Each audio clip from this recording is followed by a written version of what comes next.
Namaskar students, this video for class 9th, lesson number 2, First World War and Russian Revolution. In the last video we had studied about the First World War, the events of the First World War and the result of the First World War. In the First World War, when we were studying the First World War, I have told you regarding about the Russian Revolution.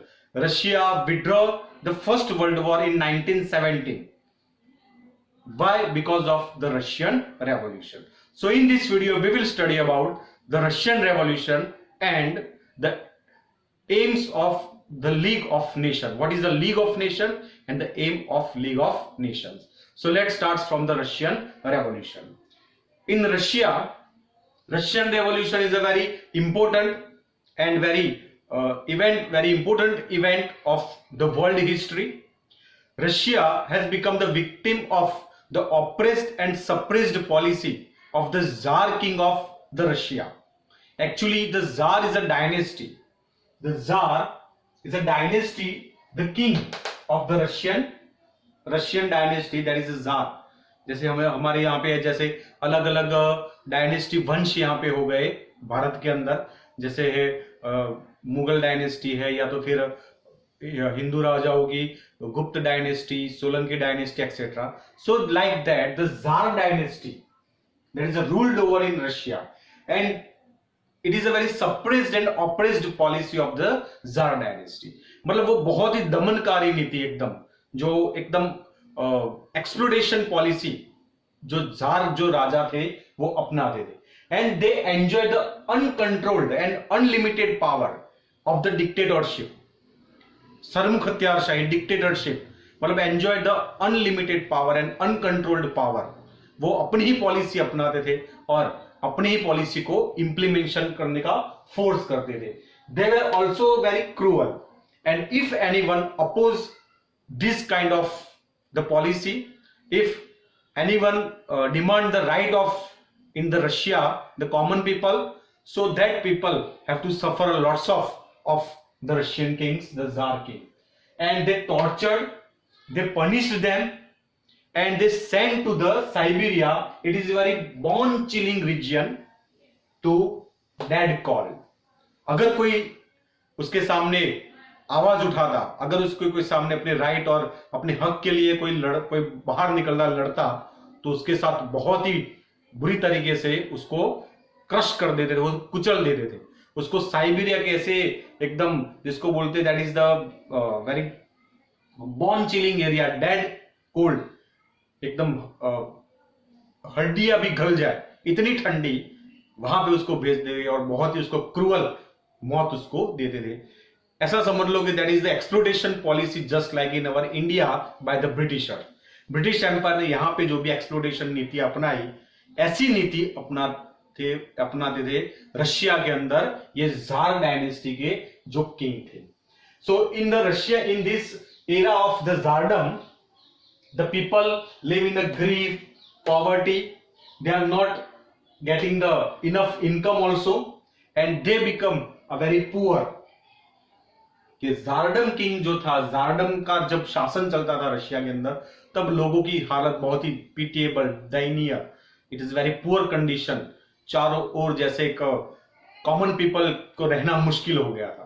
So this are the situation in the Russia. Then after one person, and he is called the father Gapon in the Russia. So under the leadership, जब भी दुनिया के अंदर, समाज के अंदर अत्याचार होते हैं, कुछ एक्सप्लोटेशन की नीतियां जब बनती है, तब कोई ना कोई उसको कुचलने के लिए, उसको अपोज करने के लिए कहीं ना कहीं मूवमेंट चलती है. जैसे भारत के अंदर मूवमेंट चली थी to get freedom of our India, the freedom struggle of India, के आजादी फर्स्ट जो हमारा जो रेवोल्यूशन 1857 से लेकर लास्ट 1947 तक जो हम लड़े ब्रिटिशर से. Just like that the starting of the opposition, starting the against the policy of the Tsardom, the leadership under the Father Gapon, one rally has organized under the Father Gapon, and this rally, the large rally, the Tsar's residence, tsar राजा का जो palace थे, jar राजा के जो जहां पे palace थे, वहां से ये रैली उनके घर से निकली on the winter palace of the Tsardom king, and this palace on 22nd January 1905 on Sunday. Please remember this date. This rally has organized and passed through the winter palace of the Tsardom king on 22nd January 1905 on Sunday. And one incident happened. These people were unarmed people, and the banner and with the slogans of these people, long live the White Lord of Russia. ऐसे एक बहुत ही शांति process से एक rally जा रही थी, और उस रैली के ऊपर रशियन किंग, जो रशिया के जो जार किंग थे, that is the Russian army, that is opened fire on this rally, just like incident of Jallianwala Bagh in our country. You all of you know the Jallianwala Bagh, the April 1919 Jallianwala Bagh in our country. Just like that, there is an army opened a fire and thousands on thousands of the people, and the thousands of the innocent people died. हजारों लोग open rally के ऊपर जब एकदम opening fire होता है तो मौत की संख्या बढ़ जाती है, जैसे जलियांवाला बाग में हमारे इंडिया के अंदर हुआ था. So just like that incident happened in the Russia. So the Tsar palace is become with the red blood. Jar जो था उसके महल से, पैलेस से आगे से ये पूरी जो रैली निकल रही थी, और पूरा जो ये एरिया था वो लाल खून से पूरा लथपथ हो गया. So that's why this incident is known as the Bloody Sunday in Russian history, in world history. The Bloody Sunday, खून वाला संडे, लोई जो खून जो है, ब्लड है, वो वाला Sunday. That is also known as the Bloody Sunday in the Russian history. Now the provoke of the thousands of the people, इस इंसिडेंट के बाद बहुत सी प्रोवोक होने लगा, बहुत ही पूरा रशिया के अंदर एक, जैसे जलियांवाला बाग इंसिडेंट होने के बाद भारत के अंदर पूरा एक ब्रिटिश एम्पायर के अगेंस्ट में, जैसे पूरा अगेंस्ट में सारा पूरा भारत हो गया था. Just like that in Russia the many of the people provoke against the Russian, the Tsar kingdom, and on that time one incident happened. The small nation like Japan, that is the defeated the Russia in the Russian Japan war in 1904-05. 1904-05 के अंदर एक छोटा सा nation, जिसको हम कह सकते हैं कि भाई रशिया के सामने जापान जो है वो, उसकी जो साइज है वो एक स्मॉल चूहे की जैसी है. तो massive nation like Russia is defeated, that is the Japan defeated Russia in this war. So that's why the Russian people got very angry. So in the emergency in the Russia the Duma legislative assembly called because of this incident. Duma legislative assembly, जैसे भारत के अंदर जैसे parliament है, संविधान के लिए भारत के अंदर जैसे अभी पार्लियामेंट है, ऐसे रशिया के अंदर, भारत के अंदर जैसे संसद भवन है, पार्लियामेंट है दिल्ली के अंदर, जहां पे हमारी नीतियां बनती है, जहां पे मिनिस्टर बैठते हैं, प्राइम मिनिस्टर एंड पूरा उनका cabinet, the Lok Sabha and Rajya Sabha. We had already studied in the politics science. Like that in the Russia there is the Duma legislative assembly, and this Duma legislative assembly controlled by the tsar king of the Russia. और tsar के हाथ में था. So they are not called this Duma legislative assembly for so many years. वो बुलाते ही नहीं थे राजाओं को, अपने मंत्रियों मिनिस्टरों के साथ मीटिंग करके डिस्कस करते थे. But the tsardom king, that is the dictatorship like that. So that's why they do not call the Duma legislative assembly. तो वो बुलाई गई और नीतियां बनाई गई, भाई हम एक छोटे से जापान के सामने हम हार गए, now do something for the nation. वो हारे इसलिए because of the tsardom, that is captured all over the Russia and they enjoy the unlimited power. और उसमें वो देश का उन्होंने जो वो इग्नोर किया पॉलिसी को. That's why. And then after the second incident happen on 8 March 1917. एक वर्कर्स की, जैसे यहां पे रैली एक निकलती है रशिया के अंदर, ऐसे दूसरी एक rally the 8 March on 1917. The workers, the oppressed workers, that is the on Petrograd, it is a place name, has started the strike. उन्होंने हड़ताल कर दी वर्कर्स ने 8 मार्च 1917 को. And second time the tsar send the troop. Tsar ने उन्होंने पूरा अपनी army भेजा, ट्रूप भेजा, एंड से the open fire on this people. But this time this army refused to order of the tsar. Tsar के ये जो आर्मी ने अपने राजा का ये जो फरमान था, आदेश था, वो मानने से मना कर दिया कि हम अपने ही देश के लोगों को नहीं मारेंगे. So it is a very important, that is the tsar army. This troop refuse to open fire and thus the Russian revolution started. जब जैसे भारत के अंदर 1857 में हमारे जो सोल्जर्स ने ब्रिटिशर्स के अगेंस्ट में हथियार उठा लिए थे और पूरे भारत के अंदर ब्रिटिशर्स के अगेंस्ट में उन्होंने अलग अलग ग्रुप बना के लड़े थे. So that's why we can say that is a revolution has been started. Revolution मतलब एक क्रांति. रेवोल्यूशन का मतलब होता है जो अपनी मातृभूमि को, अपने देश को आजाद करवाने के लिए हथियार उठाकर जो सिपाही निकल पड़ता है, उसको हम बोलते हैं रेवोल्यूशनरीज. जैसे भारत के अंदर जैसे अगर नाम ले तो सुभाष चंद्र बोस, भगत सिंह, चंद्रशेखर आजाद, खुदीराम बोस, सुखदेव, तो ये सारे जो थे, बहुत सारे लाखों क्रांतिकारी, सब अगर नाम हम, इतने भी अनगिनत नाम है भारत के क्रांतिकारियों के. So these are the revolutionary. So these people that is the started in the Russia and the Russian Revolution has been started. So the Russian Revolution that is that divided into two groups. जैसे भारत की क्रांति के अंदर जैसे दो group पड़ गए थे, जैसे अलग अलग, जो एक गांधी जी का एक ग्रुप था और एक क्रांतिकारियों का ग्रुप था. So in the Russia also there is a two groups for against the Tsardom. One group under the Kerensky, under the leadership of the Kerensky, and this group is known as the Bolshevik group. And this group is known as the Bolshevik group, the minority group. And this Kerensky and this the minority group gives the importance to the middle class of the people of the Russia. And second group is the laborers group under the leadership of the Lenin. It is a very important name in the Russian Revolution, Lenin.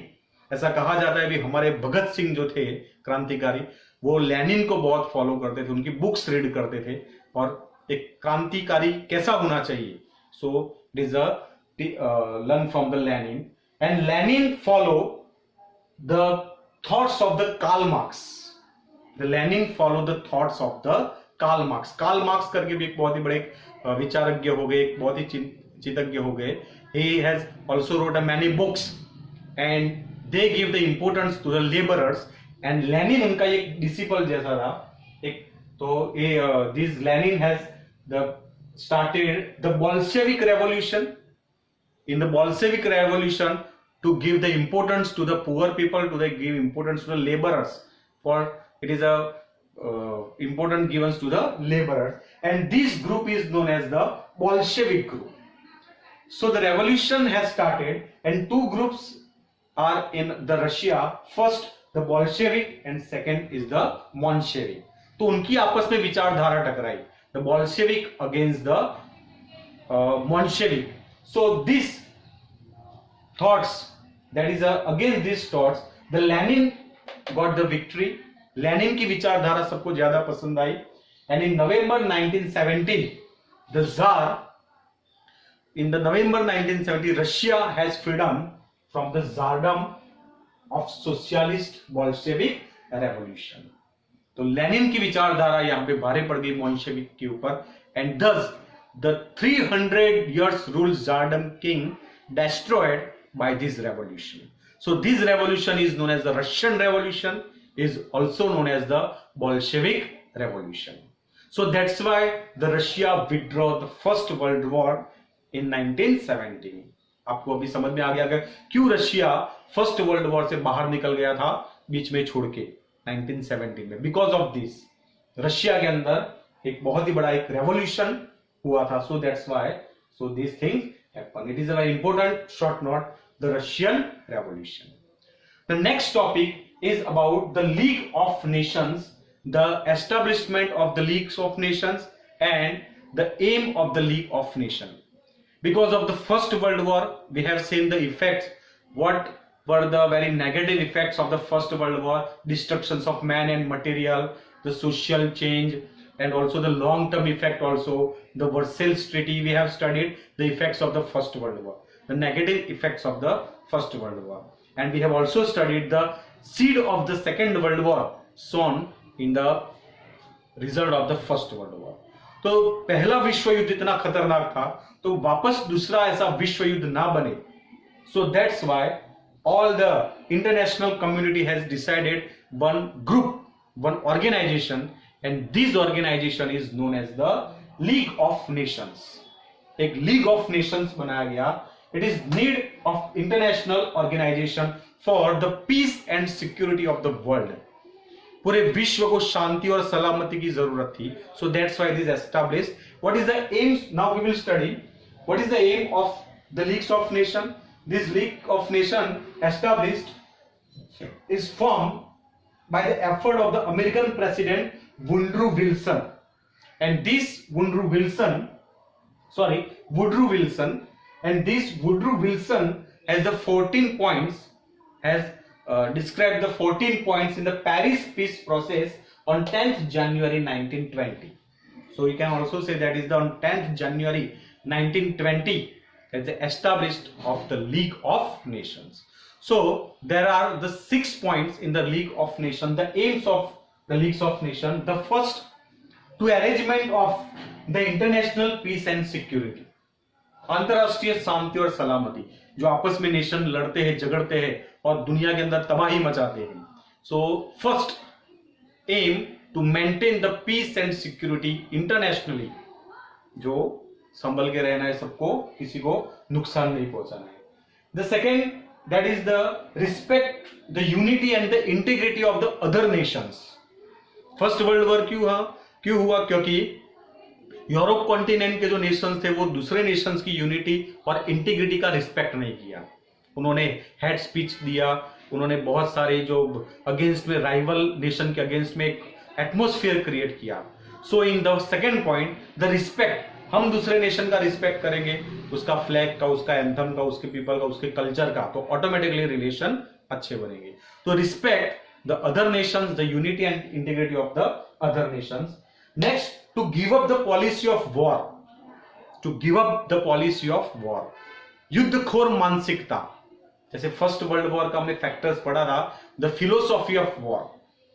लोग उस time पे युद्ध से ही संतुष्ट मानते थे. युद्ध, the war is the welfare, the war is the need, the nation need, the world need, ऐसे सेंटेंस थे. So this types of the policy of war, कुछ लोग होते वो लड़ने झगड़ने की मानसिकता ही रखते हैं, कुछ इंसिडेंट में तुरंत लड़ते झगड़ते, तो ऐसी मानसिकता को बोलते हैं पॉलिसी ऑफ वॉर.